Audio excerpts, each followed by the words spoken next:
Hello everyone, welcome to Beyond the Barclay. My name is Jez Davies. I'm joined with Morgan. Hi Morgan. Hi, Jez. How are you? I asked you first. Oh, I didn't even hear you. I apologise. I'm absolutely fine. Yeah, it's been a glorious day today, hasn't it, weather-wise? So we're rocking and rolling. I think summer is here. No, it's not. State of the weather the rest of the week is going to be cold, but yes, it's been a particularly enjoyable day in the sun. Yeah, absolutely. We have a lad by the name of Conner Waterson with us. Hello, mate. How are you? You all right? Yeah, I'm good, thank you. How are you? Yeah, good. Thank you so much for coming on. I'm really looking forward to speaking to you about your experiences following Norwich, which I gather has been quite brief. I mean, if you sort of introduce yourself, where you're from, and perhaps what you do for a living at the moment. Yeah, so I was born in Peterborough, still live here, and I'm in college at the moment, Okay. studying plumbing. So Studying what? Sorry, did you say? plumbing Oh, at plumbing. college. Okay, Yeah. excellent. How long have you been doing that for, mate? This is my second year now, so yeah, nearly 2 years. Fantastic. How long does it take to get through it all? So you do your standard level 1 and 2 to just become a standard plumber, and then after that you'll go through, and if you want to do like gas safe. Okay, that's pretty important, I reckon. Yeah, yeah, it is. Do you enjoy it? Yeah, I do actually. Yeah, I'm really passionate about it, so I feel like that's always good. I was going to try and make some kind of plumbing themed joke. Waterway to have a good time. Brilliant. There we go. Right, so I guess we should jump into the questions we set. So we met very briefly a couple of weeks ago, didn't we? Kind of obviously, Yes. Mark's your dad, right? Yes. Yeah. So Mark's obviously Mark Hall was previously on the pod. He was absolutely superb quite a while ago now, actually. But yeah, you'll be pleased to know that he was a great guest for us. So I think the task tonight for you is to actually beat him in terms of how many listeners that he had compared to you. So Yeah. Let's try that. So I mean, moving into the questions then. So you've got a Norwich tattoo on your leg, which you showed us. I mean, tell us the story behind that and what made you get it and what does it mean to you?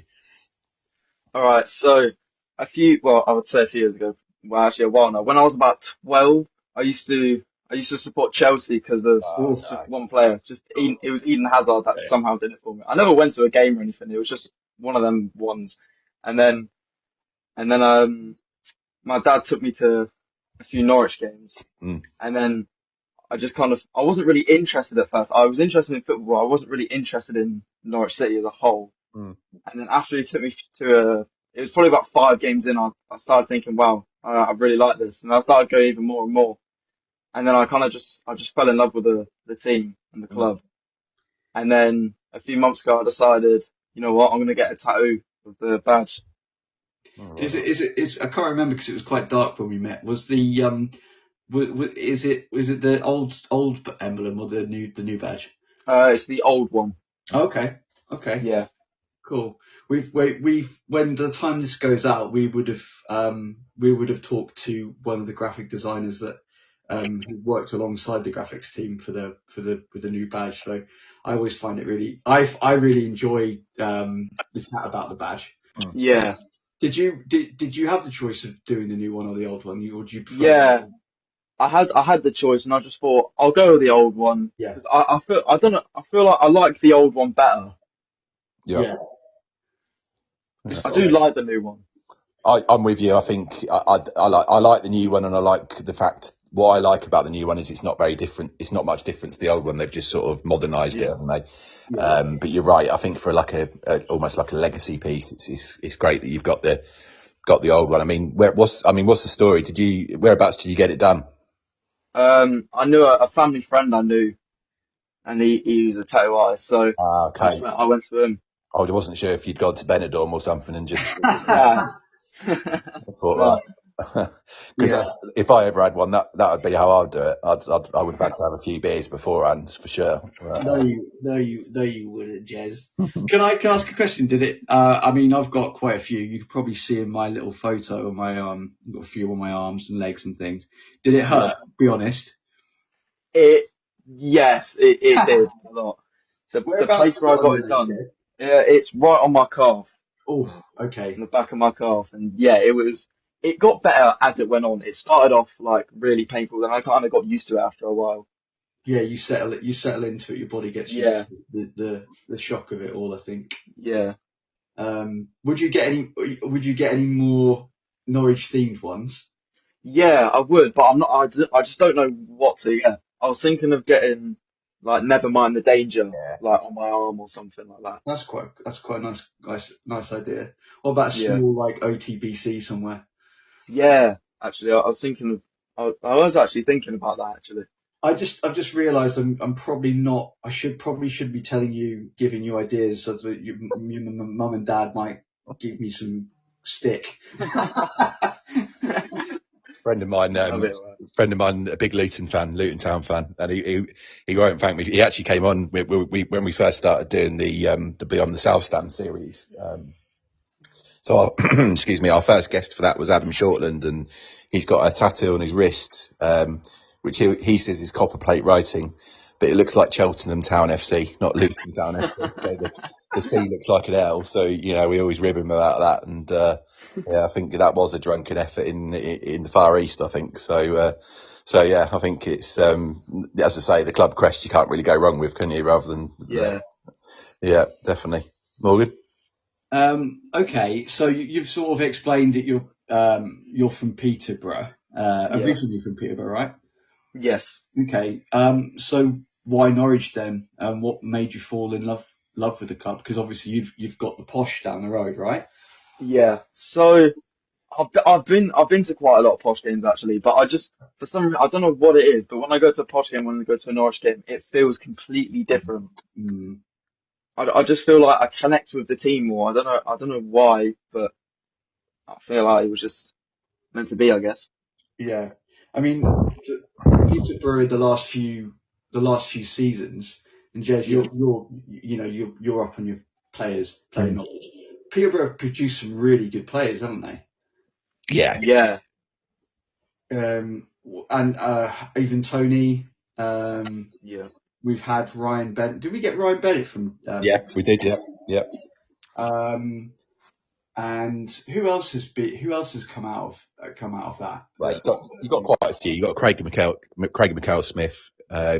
He went on to play at a decent level. There's several players that have gone through that system, and a lot of it is the Barry Fry effect, I think, at Peterborough. So again, I don't want to tell too many stories because I want it to be about Conner, but I used to work at Stevenage Football Club back in the day, and I always remember Barry Fry walking into the academy where I was working at the time, and it was Peterborough versus, or should I say, Stevenage versus Peterborough in a game. And I just remember Barry Fry's face as he walked through the doors, like, "Oh yeah, this is good. I'll have one of these." And he, really liked the academy at Stevenage. And it was a really hot day that day. And I remember walking out to the pitch, and everyone else was sort of fully clothed and watching the game. And I just remember Barry Fry with his shirt off, topless, walking around with his assistant. And just typical Barry Fry. Conor, do you go to every home game, or try and make it up for every home game, or? I try and make it to as many games as I can, but yeah, I'm learning how to drive at the minute. So when I do actually get past my test and get a car and all that, I'll be able to go to a lot more games. Just because my stepdad obviously works a lot, he can't go to as many games, which means that I can't go to as many games. Yeah, fair play. I mean, if once you pass your test, you're driving from Peterborough, you can swing by Dereham and pick me up if you like. I don't have to get the fast 8 bus, which isn't fast at all.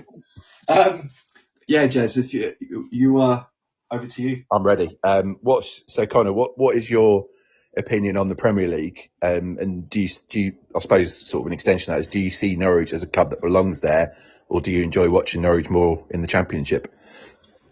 Right, this is a bit of a weird one because I love the Championship more than I do the Premier League, but at the same time, everyone in the Championship who says the Championship's better want their team to get promoted to the Premier League. Yeah. But I feel like I don't really like the Premier League just because of how big the gap is now. Yeah. Like, last season, Ipswich, Leicester, Southampton all got promoted to the Premier League. They're all going to come straight back down. Yeah, and it was the same the previous season as well, wasn't it? Yeah.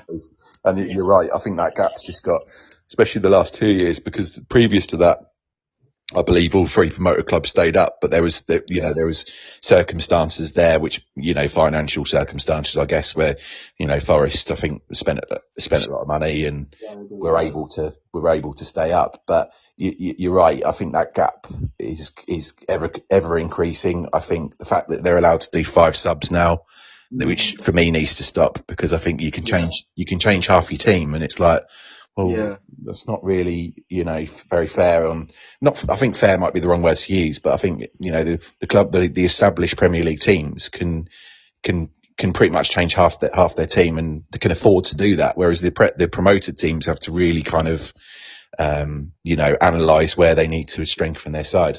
It's not a level playing field. No. I think that's could Connor, do your friends what teams do they support? Most of my friends do support Peterborough, actually. Oh, really? Yeah. I think that's really cool. It's really nice that, obviously you support Norwich, but I think it's really nice that they stick to their local team. Yeah. I think that's really cool. Yeah. But yeah, do you I suppose when was your first game, if you don't mind me asking? My first ever game. So I went to a few friendlies before. Yeah. I can't remember. It was like there was a bunch of old players playing. I can't remember exactly when it was, but my first ever league game was Watford at home in the 1920 season when we just got promoted to the Premier League. Okay. And we lost 2-0. So yeah. Okay. So you kind of you've seen both Norwich in the Champ and in the Premier League. Yeah. Yeah. Premier League is not that fun. I think when the last few times we've been in, Jez, you'll probably back me up on that, but it's not exactly been a cakewalk, has it? No.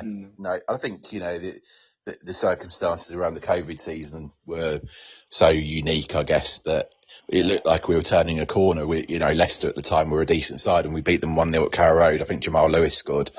And then 2 weeks later, other than the Spurs Cup game, which again, we won that to get into the whatever round it was.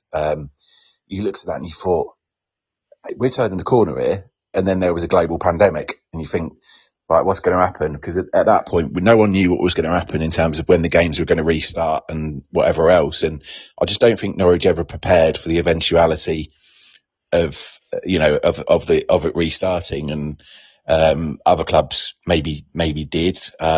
But equally, I'll go back to the 5 subs thing. How can they change that halfway through a season? Because before it was 3 subs, right?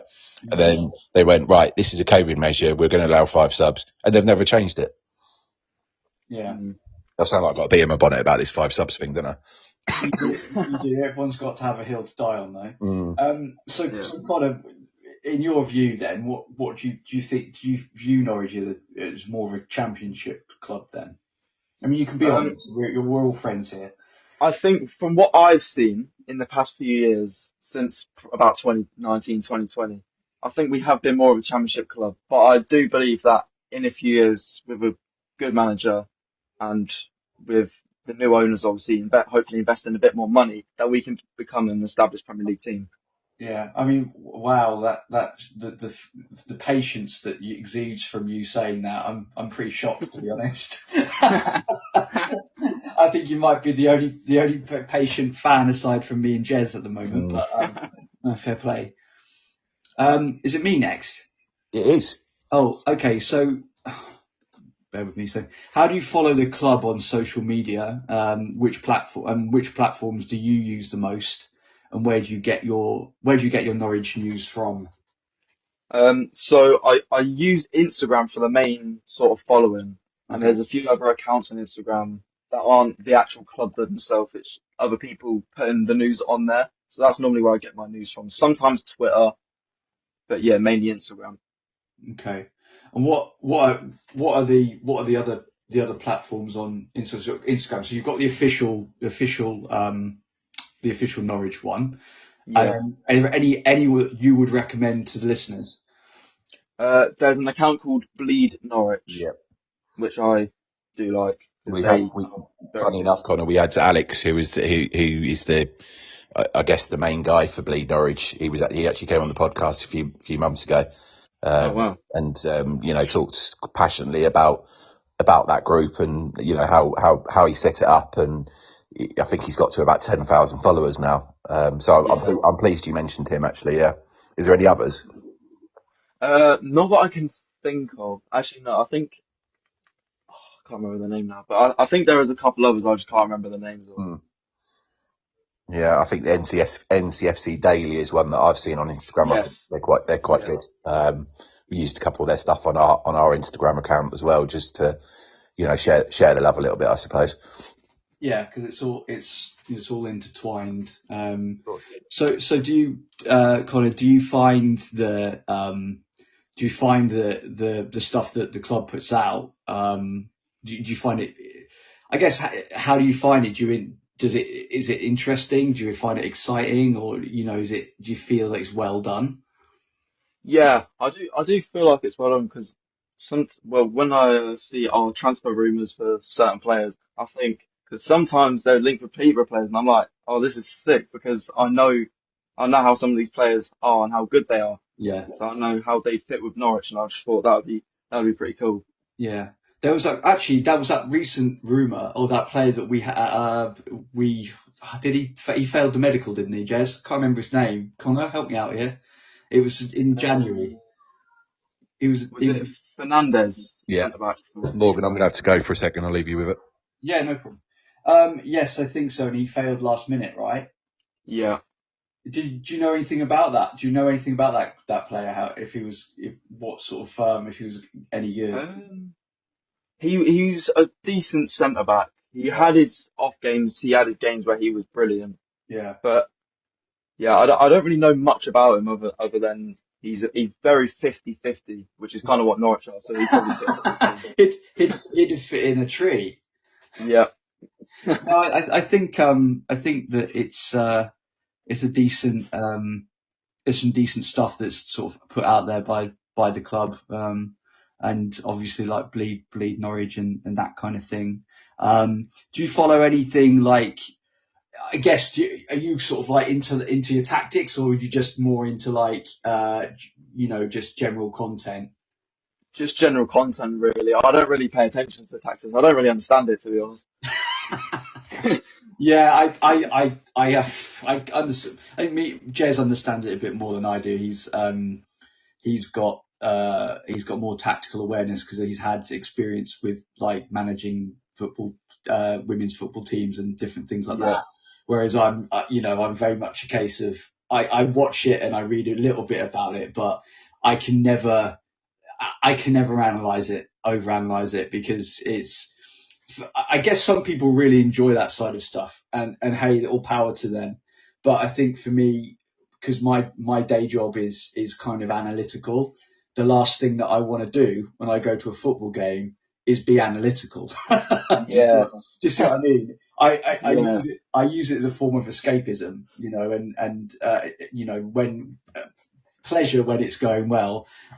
So yeah, I'm with you on that. I don't tend to pay too much attention to tactics. So you obviously will move on to question 5, but you mentioned that you can go to games when you can. So you go with Mark, right? Yes. Yeah. And what's your match day routine? So normally we probably leave Peterborough. If it's a 3 o'clock Saturday game, we probably leave Peterborough about 11. Right. Okay. Get down, get parked up, go to the pub. Depending on if we have time, go to the pub, get some food. Yeah. Head down to the ground, get in probably half an hour, 40 minutes early, get some more drinks, food. Oh, really? You're a proper early bird then. Yeah. Do you like getting there just to see the stadium fill up? Yes, I do actually like that. Yeah. Yeah, it is a good vibe. I think me and Jez tend to get in at like 2 minutes too. We sort of we like I think Jez likes the rush and the danger of leaving it to the last minute. But yeah, I like to take my time beforehand. And which sort of pubs you guys go to then? Which one would you recommend? I went to we were Sheffield United at home this season. I went to the Lion and Castle, I think it's called. Oh yes, the one in the stadium. Yeah. I do really like that one. Yeah, it's got a nice vibe. Again, we chatted to that massive mural on the wall with all of the standout players over the history and stuff. Yeah. We spoke to by the time this podcast goes out, it would have been on a previous episode where we spoke to the guy who helped design that. So that was pretty cool. Like talking to him about having had a hand in designing and having that carried out, because I think it's a really cool mural in the stadium. So yeah, do you stay after the games and things? It depends really. If we lose, then probably not. But yeah, if it's a good win, then yeah. Stay. Sometimes wait after the games to sometimes meet the players. Oh really? Yeah, depending on the time of the games. Yeah, I guess because you guys have got to get back to Peterborough. But who have you met so far this season then? So I went to Coventry away. I think it was the 22-23 season. We won 4-2. And after the game, I think I must have met like nearly the entire 11 that played that day. Like Grant Hanley, Max Aarons, Adam Eder, Tim Krul, Pookie, Sarah, McLean, Sargent. Oh wow! Did you get anything signed? Nah, I didn't really think of that, to be honest. I just got pictures of them. You know what you should have done? You should have got them to sign your arm and then got it tattooed. No, I'm not going to put ideas in your head. It's not a bad idea, to be fair. It depends on which player, I guess. Jez, you're back. Yeah, I'm back. What is your best ever memory as a Norwich fan? It could be a specific game, goal, or moment that stands out. It was it was definitely when we won the league it was during COVID time, 2021 season, I'm pretty sure it was. That was good. Yeah, I think that season was pretty much perfect, wasn't it? I think you look at the Huddersfield game where we won 7-0, where we literally had 4 seasons in one game with the weather. And I maintain if it hadn't started snowing, we'd have won that game about 14-0, I think. The way we were playing was just, I've never seen a Norwich team since or before play like that. It was just phenomenal.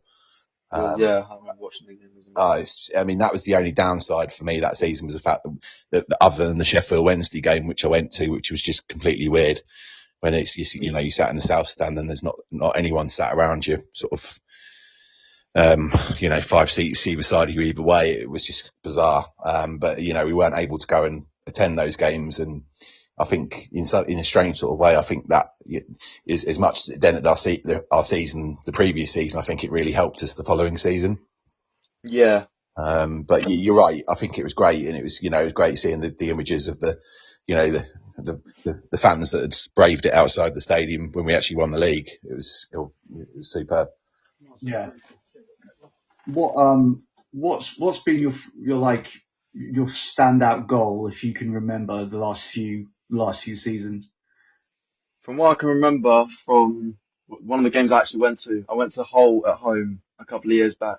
And I remember we scored literally in the dying seconds. It was like the 96th minute, I'm pretty sure. That was pretty good. It sounds about right. Well, it was Nunes, wasn't it? It was Nunes' free kick. Was that one? No. That was when we lost 2-1, I think. That was away. I went to that game as well. Stand corrected. It was Adam Eder, I'm pretty sure. Okay. Yeah. Yeah. He scored a few of those, didn't he, in his time? Obviously the one at Bristol. He's a classic not off the bench. Well, he's a classic super sub. Yeah, definitely. Yeah, and he is. And I think he's doing that a bit at Celtic at the moment as well, by the sounds of it. So fair play to him. Yeah, fair play. He's doing really well for himself. Yeah. Have you got So I guess that leads nicely on to question 7. So who's your favourite player of your time in supporting? It'd have to be for me, Ono Hernandez. Really? Yeah. Oh yeah. 100%. Why? Just because of the loyalty he has for the club. He's also got a tattoo of the badge on his arm. So yeah. I love it when James players. Madison. Yeah. I didn't realise that. So that was quite nice when they beat Ipswich the other day, and he was. I didn't realise, and I was like, yes, Madders, good old boy. Yeah. I mean, there's plenty to pick from in players to pick from in recent times. I think when me and Jez had a guest on recently, Ben Glacier, and he was talking about Marco Stiepermann. I think he was pretty special for me in certain ways, because I think it was just that 18-19 season where everything went well, everything came together out of nowhere, and it was just such a special season, and there's so many special moments in that season, like Vrancic scoring that last minute free kick against Sheffield Wednesday to draw the game and keep the promotion charge going, and those weird Stiepermann celebrations that he'd do with his nose and those crab dance walks and stuff. I think that whole season, I think, and so many of the players were there was just so much camaraderie, and such a good vibe around everything. Definitely one of the best seasons I think I've ever. I mean, I know you've both said about the COVID season 2021. Can't kind of remember. And how the points tally was so high and we played so solidly, but to me it just 18-19 was just it was magical, and I hate using that word because it's a bit cheesy, but it was just it was just extra special, I think. Yeah, it's difficult to disagree with that, Morgan. So this is a bit of a Morgan's random question of the week style question, this one, but we'll go with it. Conner, if you had to be stuck in a lift for 3 hours with any past or present Norwich player, who would it be and why? It'd probably still be Ono Hernandez. Yeah. Just because I've met him a couple of times and I feel like he's really easy to talk to and he's just always smiling. So I feel like I get along with him really well, and we just talk for 8 hours about Norwich. Well, that's it, and it could be anything. I could have asked the question, would you like to sit down at a table with a player for 3 hours? But I suppose a lift, you're stuck. You've got to talk about. You've got to find something to talk about, haven't you? And I think you're right. I think Hernandez, whilst he wouldn't be I wouldn't sort of say he was my best player, but I can see why you say that. But he's still been there for a lot of the, 6, 7, 8 years, something like that. Yeah, about that. He must have so many stories. Yeah. Wow. No. It's great. What about you, Morgan? What about you? Who'd you be stuck in a lift with for 3 hours? You. I'll speak to you enough without being in a lift.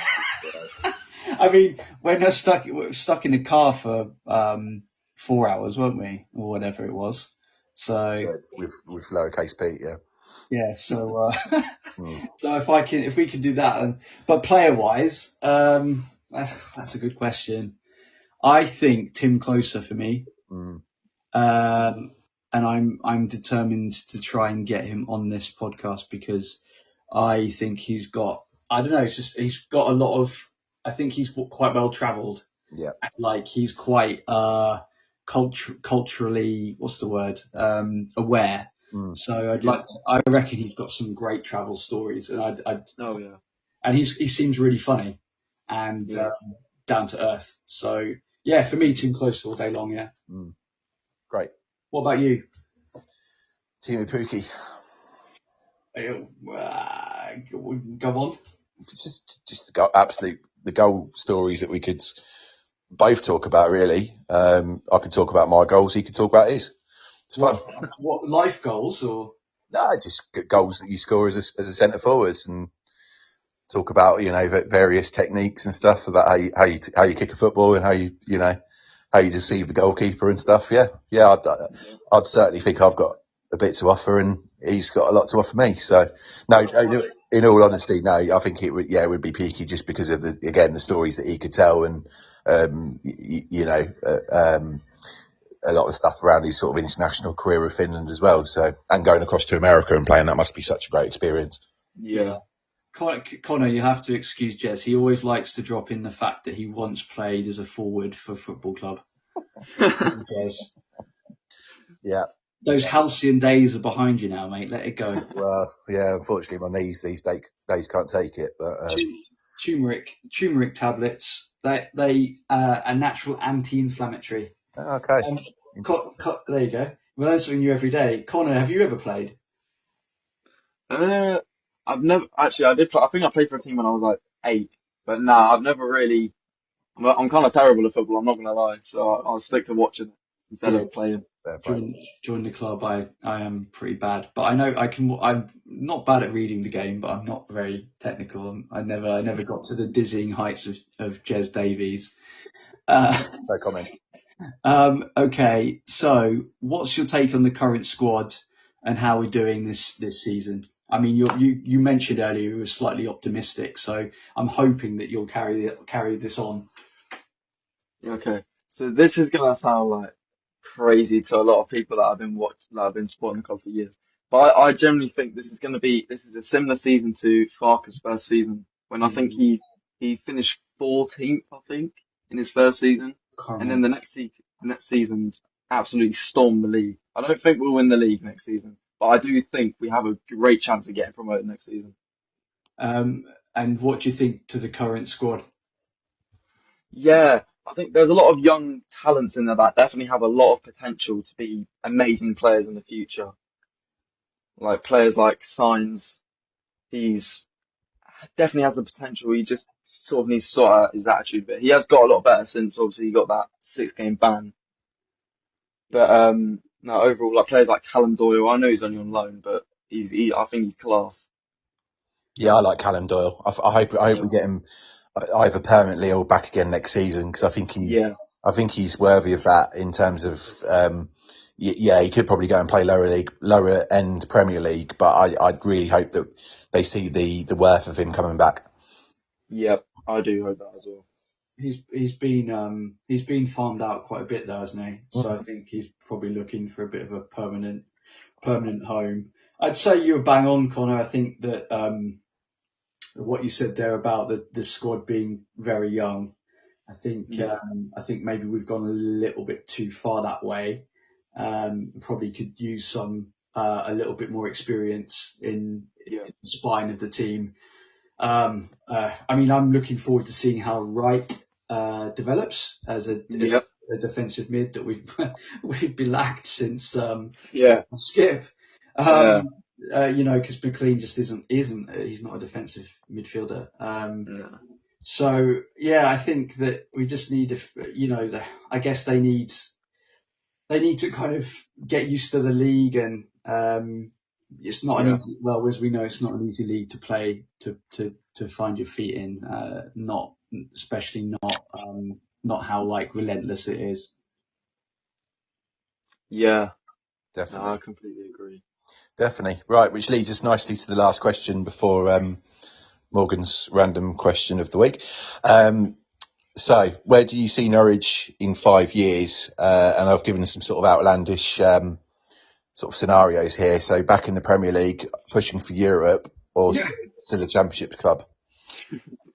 I think it could literally be all three. We probably won't be pushing for Europe, but I can definitely see us becoming a sort of mid-table Premier League club within the next few years if all goes right. If all goes wrong, then I can see us just being a bang average Championship team. Yeah, I mean, I'm the same. I think, you know, you look at the American investment in the game, and there's a lot of clubs that have that, and some it works really well with, you know, investment in general. To be fair, doesn't, you know, I'm not highlighting Americans, but you know, I just said that because there's quite a fair few. You can see the ones that work really well, and you know, the likes of Ipswich have, you know, obviously gone from League One to the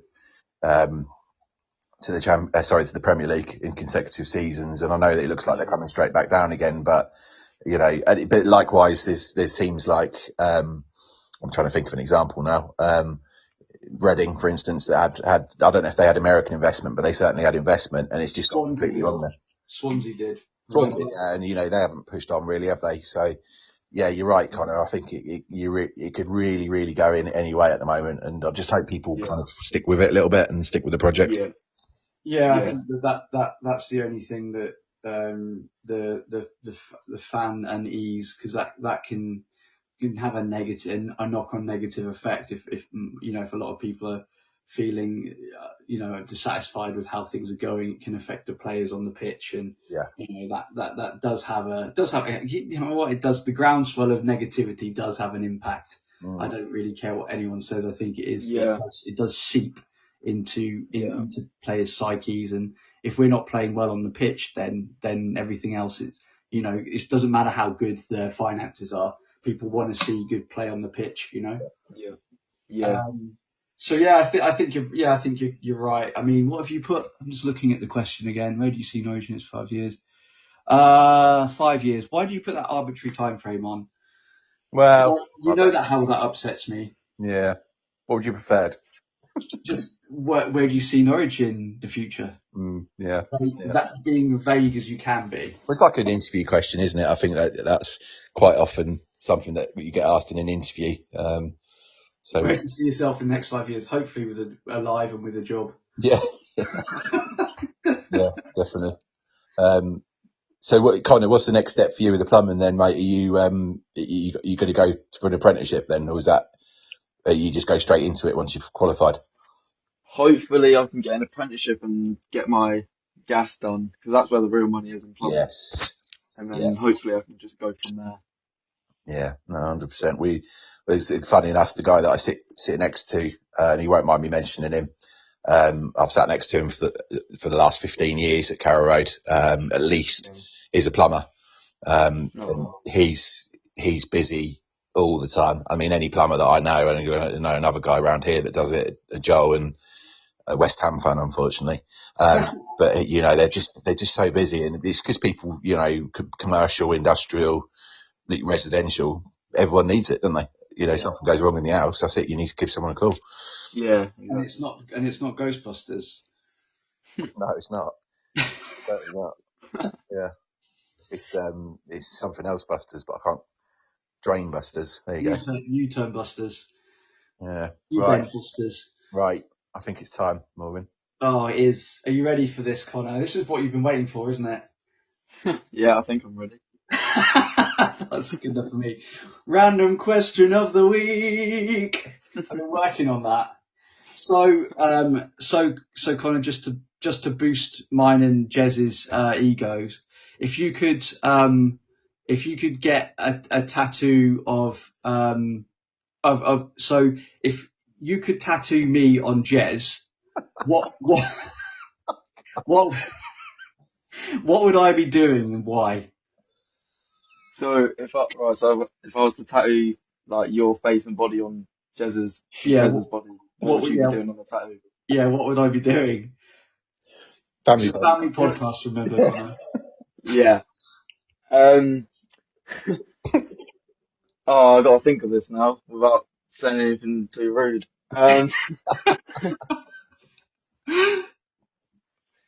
It would probably it'd be something like really weird on like fully on Jez's back of you like standing there with like big like bulging eyes, just like staring at everyone behind Jez. Okay, I like it. That's good. Am I fully clothed? We'll we'll say you've got some bottoms on. Just for... All right, tighty whities. Right, okay. So what about Jez on me? Am I answering this, or is it still Conner? It's still Conner. Right, fine. Good. You're earning your keep, mate. Yeah. I'm ready for it. Trying to think. It'd probably be a similar thing, but it'd be like, I don't know how to put it. It'd be like a tribute to like, I love you. It would be like some I love you tribute or something. Jez, I hope your wife doesn't listen to this show. No, unfortunately not. Unfortunately not. She's very supportive, my wife, but not so supportive that she tunes into a Norwich City podcast. being an Arsenal fan that she is, it's she's very invested into Arsenal TV, but not beyond the Barclay, I'm afraid. Oh, never mind. Right, Conner. Just before we let you go, is there anyone you want to give a shout out to, or give anyone a mention, I suppose? Actually, my best mate, his name's Harley Camfield, and he was a Leicester fan. He had sort of the same reason as me why I used to support Chelsea, because of like certain players, anything like that. And I've managed to convert into a Norwich fan. Fantastic. So, good work. Yeah. And now whenever I go to games, I like to bring him along with me. So that's great. I like that. The word is spreading. Yeah. Yeah, 100%. Well, thank you so much. It's been an absolute pleasure getting to know a little bit more about you. And thank you. Good luck with your plumbing. Brilliant. Thank you. If anything goes wrong with either of my toilet or bathrooms, and I know where to ring. I'm only down the road in Nebworth, so you're only about an hour down the A1. So there you go. Morgan, anything else from you?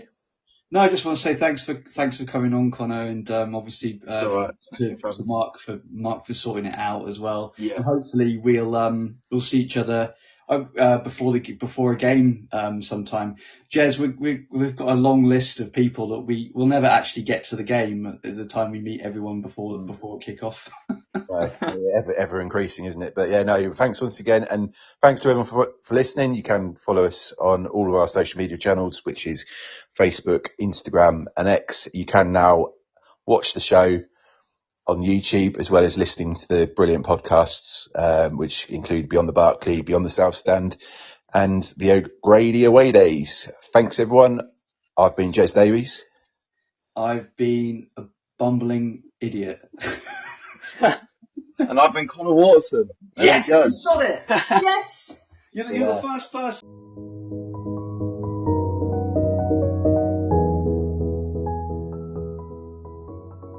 That's it for this episode of Beyond the Barclay. Thanks so much for listening. Your support means the world to us. Don't forget to follow or subscribe on your favorite podcast platform and leave a review if you enjoyed the show. You can also catch all our episodes on Apple Podcasts, Spotify, and YouTube. And if you've got any questions, stories, or topics you'd like us to cover, get in touch. We'd love to hear from you. Until next time, on the ball, City.